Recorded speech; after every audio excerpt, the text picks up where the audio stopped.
The galaxy was not a mystery anymore. At least, that was what most species believed. For thousands of years, star maps had been drawn, updated, and expanded. Every cluster of light in the dark ocean of space had been studied, catalogued, and marked. Worlds were explored, catalogued, and sometimes claimed. Even the most distant suns carried names given by explorers who had charted them. Every star was mapped. Every system was known. Every route was written down in the great archives of the galaxy. Except one.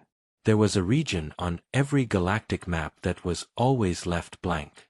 Not a single star was drawn there. Not a single route was shown. It was an empty space, darker than all others, a silent scar across the galaxy's glowing surface. It was marked only by a single word in the ancient common tongue: forbidden. Rumors spread across generations. Some said it was a natural void, a place where stars had never formed. Others whispered that it was cursed, a place where fleets entered but never came back. Some claimed it was home to creatures older than time, monsters that lived between the stars. But the most common rumor was the most terrifying of all. That once, long ago, a species had lived there. A species that erased itself from the galaxy's memory. For most empires, this blank space was a curiosity and nothing more. It was safer to ignore it. After all, there was no need to risk fleets and lives when the rest of the galaxy was full of resources, planets, and opportunities. But not every empire could resist. The Zirith Dominion, a powerful and ambitious alien civilization, had begun to suffer shortages. Their expansion had drained nearby resources. Their fleets were stretched thin, their people restless. Their leaders needed new worlds to conquer, new minds to exploit, new systems to claim. And the Forbidden Void, the silent expanse, called to them. High Lord Varen of the Zirith Dominion stood before the great star map in his war chamber. His eyes glowed faintly in the dim light, his clawed hands tightening on the edge of the table. Around him, advisors whispered, afraid to speak too loudly in his presence. The map stretched from one wall to the other, showing the known galaxy in brilliant detail. Fleets, borders, trade routes, all alive with data. But across the center of the map was the wound. The dark space. The forbidden region where no light shone. Every star is mapped, Varen said softly, his voice cold. Every system is known. Every rival is measured. But this emptiness remains. Why? One of his advisors shifted nervously. My lord, that space is not charted for a reason. Records say ships that enter do not return. The void consumes them. Varen turned sharply, his eyes narrowing. Superstition. Old ghost tales. We are Zirith. Do you think we will tremble before shadows? No. We will go where others fear. And we will claim what lies within. A fleet was gathered. Not the full strength of the Dominion, but large enough to show power and to face whatever might come. 30 warships, heavy with weapons and shields, commanded by Admiral Koresh, one of Varen's most loyal servants. When the order came, Koresh did not question. He prepared his ships, his crews, and his courage. Destination? One officer asked as the fleet gathered near the edge of Zirith space. Koresh pointed at the blank part of the map. The silent expanse. As the ships began to move, fear spread among the crews. Some whispered in hidden corners that they would never return. Others laughed nervously, pretending not to care. But deep down, every alien on board felt the same chill. The void was waiting. Days passed as the fleet traveled closer. Normal space was alive with stars, bright suns burning across the void. But as they approached the border of the forbidden region, the stars began to thin. At first, it was subtle. A few empty patches, a few darker zones. Then more. Until at last, the fleet reached the edge. Before them stretched a black curtain of space. No stars shone beyond. It was not like normal night, it was emptier, heavier, as if the universe itself refused to exist there. Koresh stood at the bridge of his flagship, staring into the darkness. His second officer, a younger alien with pale skin and nervous eyes, whispered, "It looks wrong." "Wrong?" Koresh asked. "It's not just empty, Admiral. It feels like something is watching us." The order came. The fleet crossed the border. Instantly, every sensor screamed. Navigation systems failed, showing nonsense readings. Star positions twisted, shifting in ways that made no sense. Some showed impossible constellations, others showed nothing at all. Crew members began to sweat, their claws shaking as they tried to fix systems that had never failed before. But the worst was the sound. On every ship, through every comm channel, through every piece of technology, came a faint whisper. Not loud, not clear, but endless. A language no one recognized, spoken by countless unseen voices. "What is that?" an officer cried. Koresh's jaw tightened. "Ignore it. Keep moving." But inside, even he felt his stomach tighten with fear. The deeper they went, the stranger things became. Stars appeared where there should be none. Massive, burning, yet wrong. They flickered like dying candles, or burned in colors no one had ever seen. Around some, huge structures floated, rings, stations, fortresses built on a scale beyond reason. The fleet slowed as they passed one such star. A broken station hung in orbit, larger than any Zereth world ship. Its surface was scarred, blackened, but its design was alien, different from anything in galactic archives. "Is it abandoned?" one officer asked. Koresh nodded slowly. "It must be. Nothing could live here." But then the comm crackled, and a broken voice spoke. Not in Zereth tongue. Not in the galactic trade language. But in something else. Something old. "Do not awaken them." The bridge went silent. Every alien froze. The voice was gone as quickly as it came. "Who was that?" Koresh demanded. "No source, Admiral," his officers answered. "It was everywhere." Fear spread like a sickness. Ships reported strange shadows moving between them, though no readings confirmed it. Engines faltered, weapons glitched, lights dimmed. The crews began to whisper that they were cursed. Koresh fought to keep order, but even he could not deny what he felt. The void was alive. Watching. Waiting. And as the fleet moved deeper, something moved with them. At last, Koresh sent word back to High Lord Varen. "We have crossed into the silent expanse. The stories are true. Something is here. We do not know what. But we are not alone." The message was sent. But unknown to the fleet, it would never arrive. Outside the void, no signal escaped. The galaxy would hear nothing. Only silence. The void swallowed the fleet. The Zereth ships moved deeper, their engines burning against a darkness that seemed endless. Behind them, the galaxy faded. Ahead, nothing but black. The stars that appeared here did not shine like normal suns. They flickered, too sharp, too distant, like eyes staring through the dark. Admiral Koresh stood on the command deck of his flagship. His hands were tight on the railing. He had led campaigns across the Dominion, crushed rebellions, conquered alien colonies. But this was different. He could not see the enemy. He could not understand the battlefield. And still, the whispers continued. Every comm, every system, carried faint voices. Sometimes they were soft, like wind. Sometimes sharp, like screams in the distance. The language was strange, twisted, yet every crew member felt the same thing. It was not random. The voices were speaking to them. "Report," Koresh ordered. "Navigation useless, Admiral," one officer said, his face pale. "Star positions shift every hour. Our systems cannot lock coordinates." "Energy readings unstable," another added. "Massive power signatures detected, but they appear and vanish like illusions. I cannot confirm if they are real." Koresh's jaw tightened. "And communications?" The room went silent. Everyone knew the truth.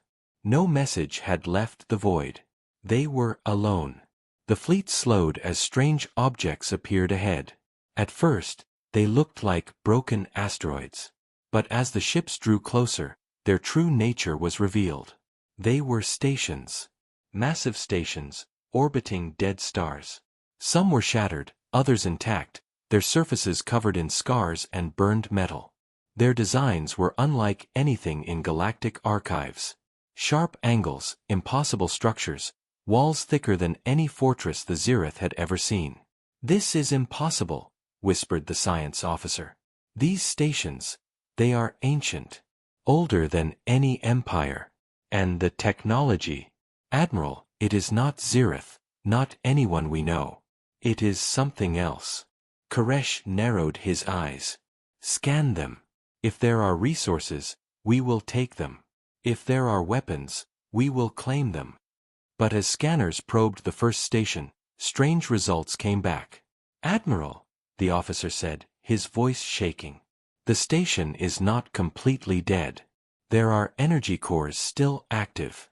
Something is still alive inside." The bridge froze. Koresh's gaze hardened. "Alive? After all this time?" Before the officer could answer, the comms burst with static. A voice cut through, louder than before. "Leave now." Every crew member froze. The voice was not Zirith. It was not the trade tongue. Yet, somehow, they all understood it. The science officer's hands shook. "Admiral, that was not a system error. That was a transmission." The fleet pressed onward. Fear grew, but orders were orders. They scanned more stations, more dead stars. Each one revealed the same truth. This was not an empty void. This was a graveyard. A graveyard of machines and war structures far beyond anything the Zirith had ever imagined. And then, the first death came. It began with the ship Zirith Flame. One moment, it was in formation. The next, it vanished in a flash of white light. No warning. No weapon detected. Just gone. The crew of Koresh's flagship stared at their screens in horror. "What happened?" Koresh roared. "Unknown," his officers cried. "No projectile, no beam, no missile. It simply ceased to exist." On the fleet's edges, panic spread. Crews shouted, officers barked orders, systems screamed with alarms. No one knew what killed their ship. No one could defend against it. Then it happened again. Another ship vanished. Then another. Silent flashes in the dark. 30 warships became 27. Then 25. Each death was sudden, without warning, without explanation. "Shields up," Koresh ordered. All ships formed defensive grid. But no shield stopped it. No weapon could fire back. The enemy was unseen. And yet, sensors began to detect shadows. Massive shapes, moving between the stars. Too fast, too quiet, always just beyond full detection. Their outlines were huge, larger than any Zirith battleship. "They're surrounding us," whispered one officer. Koresh gritted his teeth. "Then let them come. We will fight." But deep inside, he knew the truth. This was not a battle. This was a hunt. The fleet fired into the darkness. Beams of plasma, missiles, energy lances, every weapon unleashed in blind fury. Explosions lit the void. But when the light faded, the shadows were still there. Untouched. Watching. Then, from the darkness, a shape emerged. A ship. But not like any they had seen. It was massive, its black surface absorbing all light. Its design was brutal, sharp, yet elegant. No markings, no symbols. It moved silently, as if gliding through space itself. And on its hull, faint symbols glowed, symbols that none could read, yet all felt a chill upon seeing. Koresh stared. "What is that?" The science officer whispered the only word that came to his mind. "Human." The bridge erupted in confusion. "Impossible. Humans are myths. They died out millennia ago." But the ship moved closer. And as it passed, every Zirith system shut down. Engines died. Weapons failed. Lights flickered out. The fleet was paralyzed, trapped in silence. Then the whispers returned, louder, clearer. This time, the language was unmistakable. Turn back. You do not belong here. Koresh's heart pounded. He had never felt such fear. Not even in the face of war. This was different. This was primal. He tried to speak, but his voice broke. We seek only knowledge. Who are you? No answer. Instead, the black ship drifted past. Slowly, silently, like a predator choosing not to strike. Yet, as it vanished into the darkness, Koresh realized something terrible. They had not discovered ruins. They had not entered an abandoned graveyard. They had entered a territory still claimed by humans. More ships appeared, one by one, shadows in the void. Each one massive, silent, untouchable. The Zirith fleet was surrounded. Panic spread among the crews. Some begged to flee, others shouted to fight. Koresh ordered calm, but even his voice trembled. Then, another human ship spoke. Its voice was deep, cold, mechanical. You were warned. Leave. And with that, another Zirith warship vanished in light. The survivors screamed. Engines roared as ships tried to flee. But navigation failed. Gates collapsed. Routes twisted into nothing. There was no escape. Koresh's officers turned to him, eyes wide with terror. Admiral, what do we do? Koresh stared into the dark.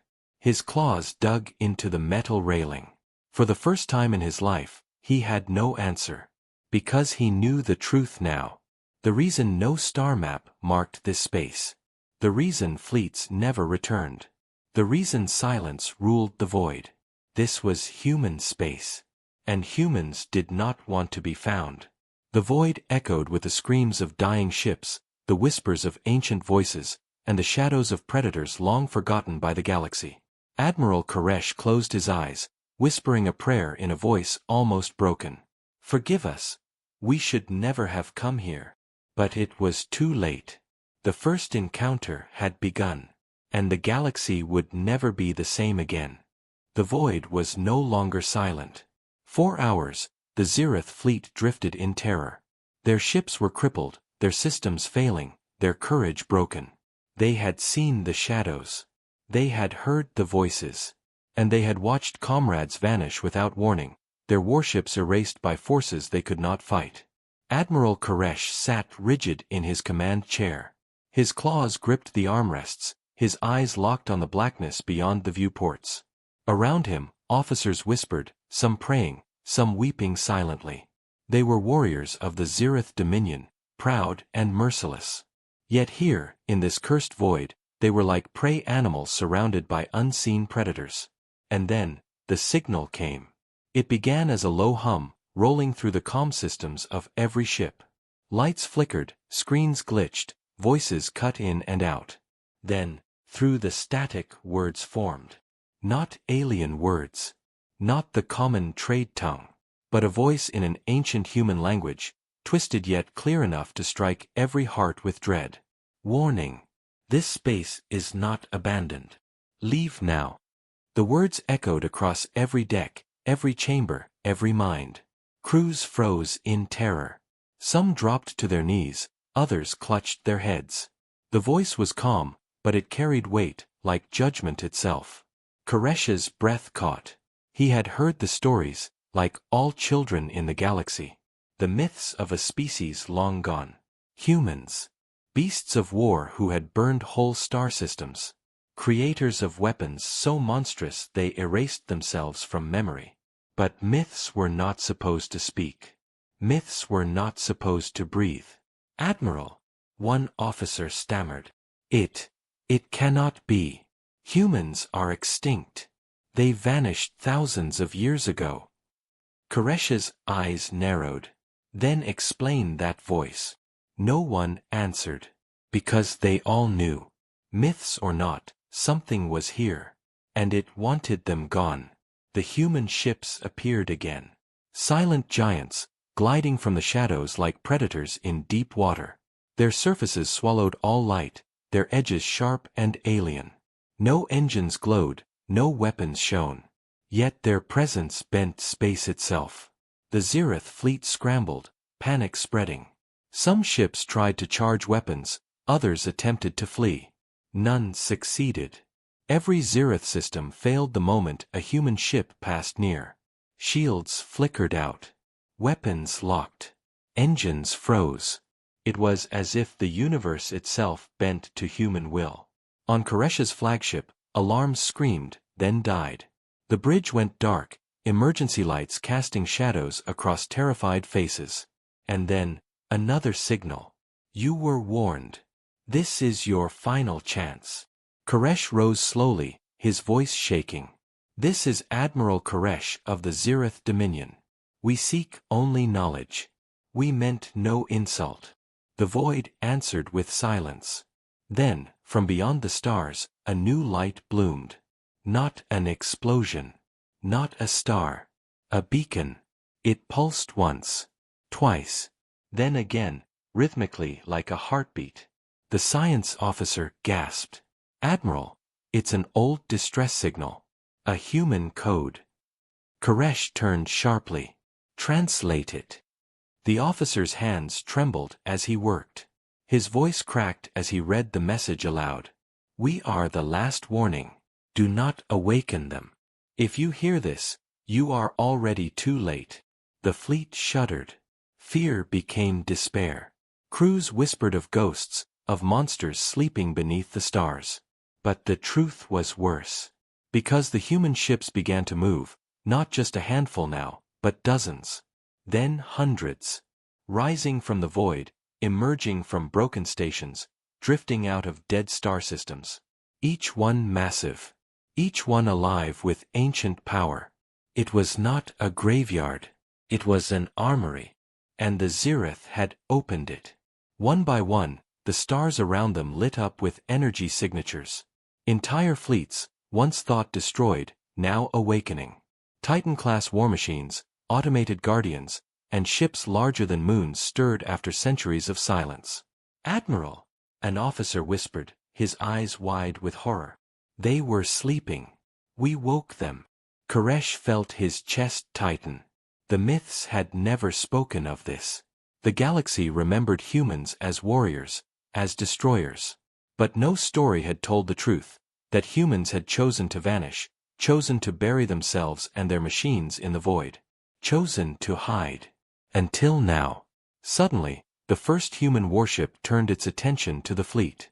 Its hull glowed faintly, strange runes burning with white fire. And then, without warning, it spoke again. Not through comms. Not through sound. But directly into their minds. You have trespassed. The crews screamed. Some collapsed. Others clawed at their heads. The voice was not just sound, it was thought, a force hammering into their very bones. Koresh forced himself to stand, though pain ripped through his skull. We did not know, he cried. We thought this space abandoned. The voice was cold, merciless. You should have remembered. The black ships moved closer, surrounding the Zirith like hunters tightening their net. And then, the killing began. Not like before, with sudden flashes and vanishings. This time, it was deliberate. Human weapons unleashed beams of pure white fire, cutting through Zirith warships like paper. Missiles that bent space tore ships apart in silence. Entire vessels crumbled into dust before their crews could scream. Koresh's fleet of 30 was reduced to half in minutes. And still, the humans did not speak again. The survivors begged for orders. Admiral, what do we do? Koresh's heart pounded. He had fought wars his entire life, but never against something like this. Every instinct screamed to flee. But every route twisted back into darkness. The void itself refused to let them go. He clenched his fists. We hold formation. Do not fire unless they strike first. Maybe they will let us live. But even as he spoke, he knew it was a lie. Because the humans were not attacking to win. They were attacking to remind. To remind the galaxy why this place was forbidden. Then, without warning, all human ships stopped. The battlefield went silent. No weapons fired. No voices spoke. The only sound was the crackle of dying Zereth systems. And slowly, from the shadows, one final ship emerged. It was larger than all the others. A dreadnought, blacker than night, its surface alive with burning white lines that formed a symbol unknown yet terrifying. The Zereth fleet trembled. Crews cried out in despair. Even Koresh felt his knees weaken. The ship's voice filled the void. Calm. Final. This is human space. You will not leave alive. Koresh's eyes widened. His mind raced. Was this their end? Would the Dominion lose 30 ships, an admiral, and all hope in one forbidden mission? And then, a thought struck him. Perhaps this was not conquest. Perhaps this was a test. He drew a breath, forcing courage into his voice. Then take me, he said, standing tall before his crew. But spare my fleet. Let them live, and they will carry your warning to the galaxy. Silence followed. The human dreadnought drifted closer. So close its shadow fell across the entire Zereth armada. Its hull glowed brighter, symbols burning like fire. Then, slowly, its voice returned. One may live. To warn the others. Koresh's crew gasped. Officers begged him not to accept. But Koresh knew there was no choice. Humans did not want war. They wanted memory. Fear. They wanted the galaxy to remember what it had forgotten. And so, Koresh bowed his head. Then let it be me. The human ship pulsed with light. For a moment, Koresh felt something deep inside his mind. A memory not his own. A flash of burning worlds, screaming skies, and titans of war tearing galaxies apart. Then it was gone. The human ships turned away. The Zereth fleet was shattered, broken, but not completely destroyed. Engines flickered back to life, just enough for one ship to crawl back toward the galaxy. And in the silence, Koresh understood the truth. The humans had awakened. As the fleet limped away, the void behind them shifted. More ships appeared, rising from the dark, their lights burning like stars. They were not pursuing. Not yet. But the message was clear. Humanity was not gone. Humanity had never left. They had only been waiting. And now, they were awake. The station floated in silence. From the outside, it was just a small human research outpost orbiting the edge of the forbidden void. Its metal walls glimmered under the weak light of a distant star, but inside, unease was spreading. Every crew member felt it. The void was not just empty space. Something was moving within it, something unseen yet very real. Dr. Elena Voss stood in the command chamber, her hands resting on the edge of the console. The monitors in front of her were flickering again, showing strange static patterns. At first, she had blamed solar storms. Then she thought it was equipment failure. But now the patterns looked too organized. They almost looked like symbols, shifting and rearranging into strange forms no human could recognize. Another interference wave? Asked Captain Darius Hale, stepping closer. His voice was deep, steady, but even he could not hide the edge of unease. Yes, Elena replied, her eyes locked on the screen. But it's not random. Look, the lines repeat. Like it's trying to say something. The captain frowned. A signal. Elena nodded. A signal from the void. Silence followed her words. The crew around them shifted nervously. No one liked to speak of the void as if it were alive. Hours passed, and the patterns grew stronger. They spread from one monitor to another, seeping into every system. The station lights flickered. The air recycling units coughed once before resuming their steady hum. Lieutenant Kara Miles, the youngest member of the crew, broke the silence. It feels like it's watching us.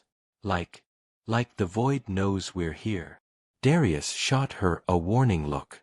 Stay sharp, Lieutenant. Don't let fear do the talking. But deep down, he agreed. Something was indeed watching. That night, or what counted as night in deep space, Elena stayed alone in the lab. She replayed the interference patterns again and again. Then something new happened. Her console screen flickered, and for the first time, the static cleared into an image. It was faint, broken, but unmistakable, a human face. Her heart stopped. The face was pale, stretched, with hollow eyes that stared directly at her. It opened its mouth, and though no sound came, Elena swore she could feel the words echoing in her skull. You should not have come. She staggered back, knocking a stack of data tablets to the floor. The screen went dark, returning to static. Her breathing was fast, shallow, her mind racing. She was a scientist, not a believer in ghost stories. But what she had seen was no malfunction. Someone, or something, in the void had reached out. When she told the others the next morning, the reaction was mixed. Impossible, said Lieutenant Kara. Our systems can't generate that kind of image without input. It wasn't the system, Elena whispered. It was them. Who's them? Darius demanded. His tone was sharp, but not out of disbelief, out of fear. Elena's lips trembled. The void. The crew fell silent again. Even Kara, who often laughed at superstitions, said nothing. 2 days later, the first death occurred. Engineer Marcus Renner was repairing a damaged panel near the outer ring of the station. His suit camera showed him working normally, then suddenly freezing. He lifted his head as if listening to something no one else could hear. Marcus, report, Darius ordered through comms. Marcus said nothing. Instead, he slowly turned his helmet toward the stars, toward the direction of the void. Then, without warning, he detached his safety tether. Marcus! Don't you dare! Darius shouted. But Marcus pushed off the hull, drifting into the black. His suit thrusters never fired. His body vanished into the endless dark.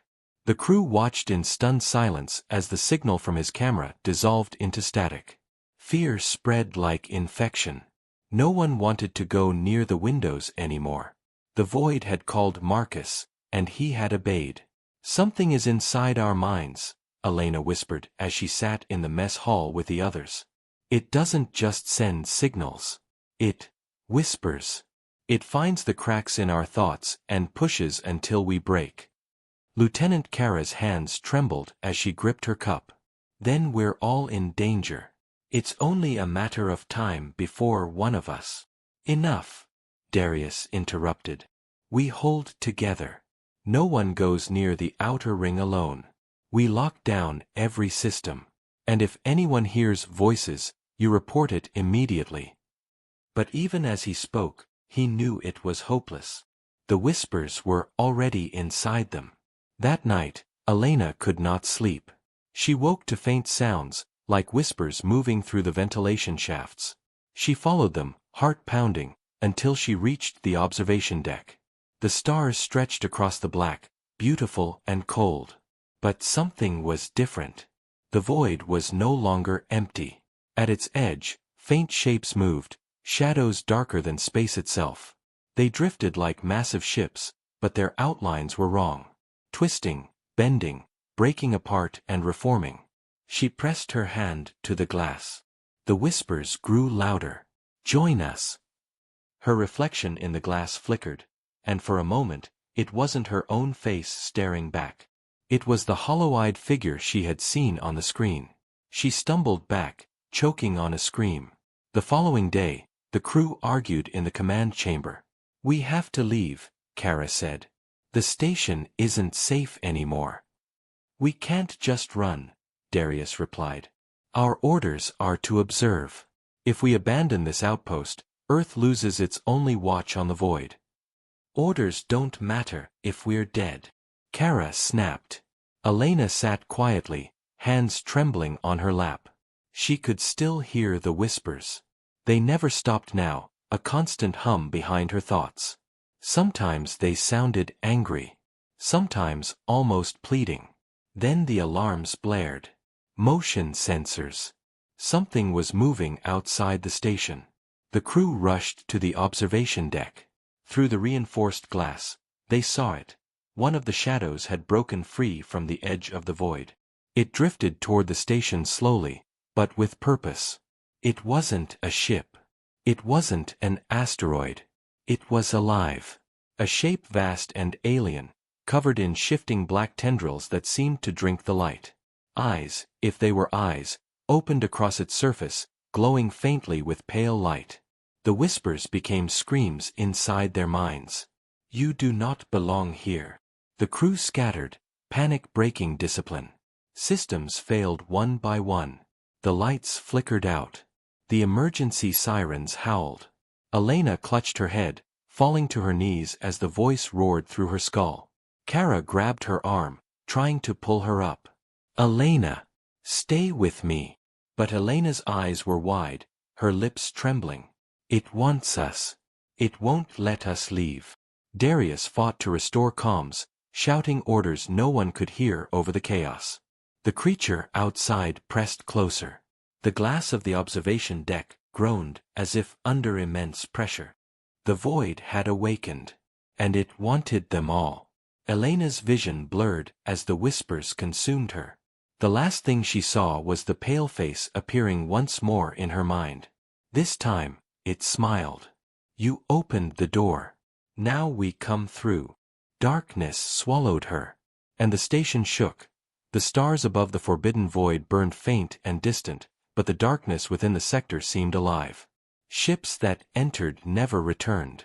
Empires had written laws forbidding any approach, yet curiosity had always been humanity's weakness, and its strength. Now, after the discovery of the strange beacon and the shattered alien fleet, Captain Eric's crew found themselves standing on the edge of something far more terrifying than they had ever imagined. The alien archives they had decoded only spoke one warning. Do not wake what sleeps inside. But it was already too late. The Erebus drifted through the silence of the void.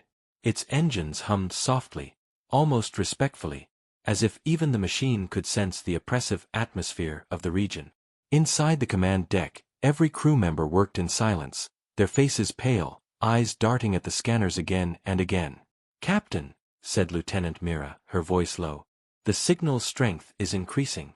Whatever it is, it's reacting to us. Captain Eric narrowed his eyes. His mind flashed back to the dead alien ships they had seen in orbit earlier. Hulks torn open, twisted as if crushed by some invisible hand. He wondered if those crews had seen the same signs before their destruction. Can we identify the source yet? He asked. Mira hesitated before answering. It's deep below the void. A structure, massive, larger than any station I've ever seen. It's not built like anything we know. It feels wrong, like it shouldn't exist. The bridge fell silent again. Dr. Kalin, the ship's chief scientist, spoke softly, almost in awe. If the ancient archives are right, this must be one of the sleeping prisons left by the old ones. He turned, his face pale under the dim lights. We shouldn't be here. They didn't build this place to explore it. They built it to seal something inside. Eric felt the weight of command pressing harder on his shoulders than ever before. His crew looked at him with silent questions. Retreat. Investigate. Destroy. Every choice could mean life or death, not only for them, but perhaps for the entire galaxy. Bring us closer, he said at last. His voice was steady, though inside, fear coiled tight like a serpent. The Erebus descended into the depths of the void. Their scanners struggled, signals twisting and bending as if reality itself resisted their intrusion. The closer they came to the source, the more distorted the readings became. Then the image appeared on the main screen. A black sphere floated in the dark. It wasn't a planet, nor a station. It seemed almost alive, its surface rippled with strange symbols, glowing faintly like veins of fire beneath stone. Around it drifted fragments of destroyed ships, some ancient, others recent, even one from an empire that had vanished thousands of years ago. The crew stared in silence. It's not a structure, whispered Dr. Kalin. His voice trembled. It's a shell. A cocoon. And then the sphere pulsed. Not with light, but with something deeper. A wave rippled outward, passing through their ship like a shiver through bone. Every system flickered. Lights dimmed. The crew felt it in their chests, a slow, heavy thrum, like the heartbeat of something immense. Mira gasped, clutching her headset. "Captain, I'm detecting something. It's voices. Multiple. But they're not speaking in any language.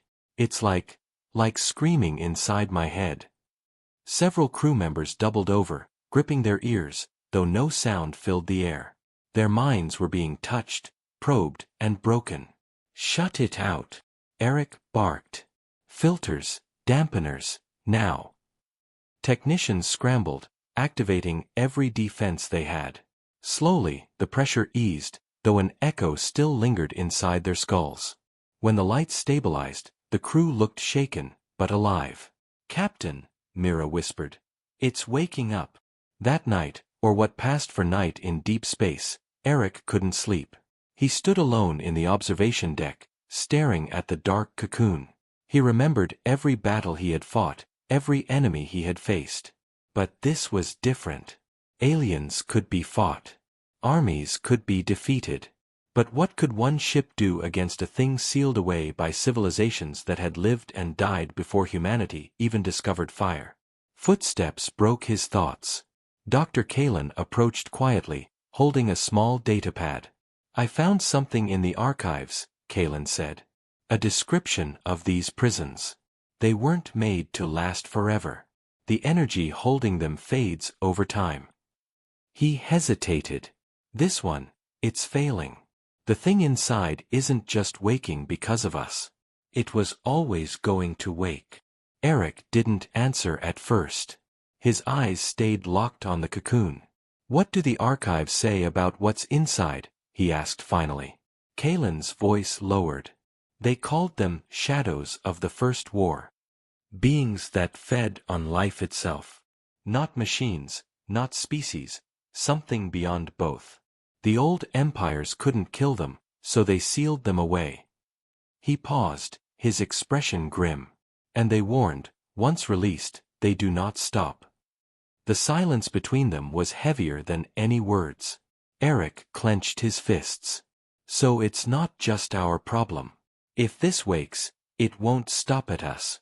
It won't stop at Earth. It will consume everything." Kalen nodded slowly. "That is the truth we face." By the next day, the cocoon was changing. The surface began to crack. Fissures spread like lightning across its black shell. Strange light leaked through, not like fire, not like energy, but something alive, hungry. The fragments of ancient ships around it began to drift closer, as if pulled by invisible strings, dissolving into dust as they touched the cracks. The crew watched in silent horror. "Captain!" Mira cried out. "It's feeding. It's using the wreckage, drawing power from it." Eric's voice cut like steel. "Weapons online. Target the cocoon." The Erebus fired. Beams of light, missiles, even experimental warheads tore across the void. Explosions lit the blackness. For a moment, hope sparked in their hearts. But when the smoke cleared, the cocoon still pulsed. The cracks only widened, glowing brighter, as though their attack had accelerated the process. "It's not working," shouted a gunner. "No," Kalen said quietly. His face was pale as death. "It's working exactly as it wants. We're feeding it too." Then the cocoon shattered. A wave of black fire exploded outward, tearing through space. Shields screamed under the impact, systems flickering again. The crew were thrown to the floor as alarms blared. When the screens cleared, they saw it.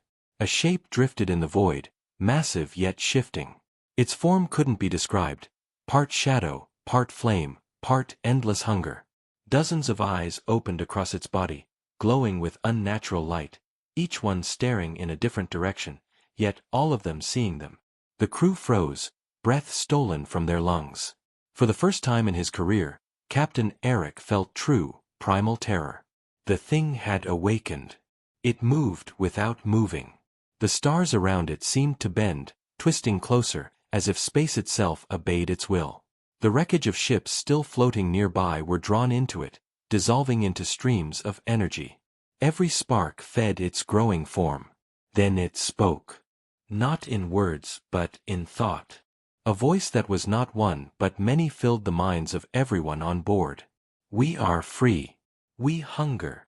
Screams filled the bridge as crew members collapsed, clutching their heads. Some bled from their noses and ears, others whispered nonsense, their sanity torn apart. "Shut it out!" Eric roared again, forcing himself to stand. His willpower was the only anchor holding him steady. "Block the link. Focus on your training. Don't let it in." Slowly, painfully, the crew fought back against the psychic tide. Some broke, but most held. The creature's countless eyes narrowed, focusing fully on them. "Humans," it whispered, with a strange note of recognition. "We remember your kind. Small. Fragile. Yet, you endure." Eric's blood ran cold. It knew them. Somehow, it knew humanity.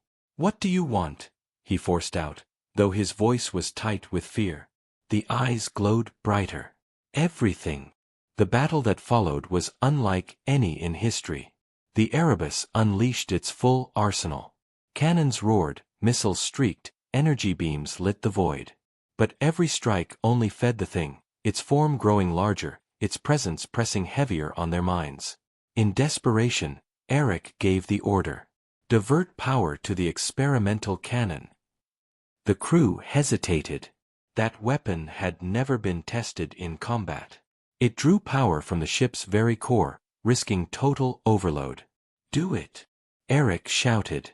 The cannon charged, light building at the ship's front like a miniature sun. When it fired, a beam of pure annihilation tore across the void, striking the creature head-on. For the first time, it screamed. The sound wasn't heard, it was felt, ripping through their skulls, shaking the stars themselves. The creature recoiled, parts of its form tearing away into nothingness. Hope surged through the crew. But then the fragments reformed, swirling back together, stronger than before. The eyes blazed with fury. "You wound us. You will feed us more." The battle dragged on, each exchange draining the ship further. The Erebus was battered, systems failing, weapons burning out. The crew fought with everything they had, but the truth was clear, they couldn't kill it. Dr. Kalen clutched his datapad, his voice shaking. "Captain, there's only one way. The archives said the prisons weren't made to kill these things, they were made to delay them. To buy time. We can't destroy it, but we can seal it again." "How?" Eric demanded. Kalen's eyes were grim. "The cannon. If we overload it, direct all reactor power into a focused burst, it might create a singularity, a new prison. But," he hesitated, "it would mean sacrificing the ship. And us." The bridge went silent. The crew stared at Eric, waiting. Fear and despair hung heavy in the air, but beneath it all burned a single question. Would they choose survival, or sacrifice? Captain Eric's gaze hardened. He looked at his crew, people who had followed him through battles, who had trusted him with their lives. He saw the fear in their eyes, but also the spark of courage that had carried humanity across the stars. He stood tall. "If this thing escapes," he said, voice steady, "it won't just destroy us. It will destroy everything. Earth, our families, every world out there. We are the only line standing between it and the galaxy." His words echoed in the silence. Slowly, one by one, the crew nodded. No one spoke, but their resolve was clear. They had chosen. The final sequence began. Power drained from every system. Lights dimmed, engines shut down, weapons fell silent. All energy flowed into the cannon, building a blinding sphere of light at its core. The ship groaned under the strain, metal bending, alarms screaming. The creature sensed what they were doing. Its eyes flared with fury. It lunged forward, a wave of shadow and fire rushing toward them. "Hold steady!" Eric shouted. The ship shook violently, hull tearing under the assault. Crew members were thrown across the deck. Fires erupted, systems exploded. But no one abandoned their stations. The cannon reached maximum charge. Now! Eric roared. The Erebus unleashed its final strike. A sun was born in the void.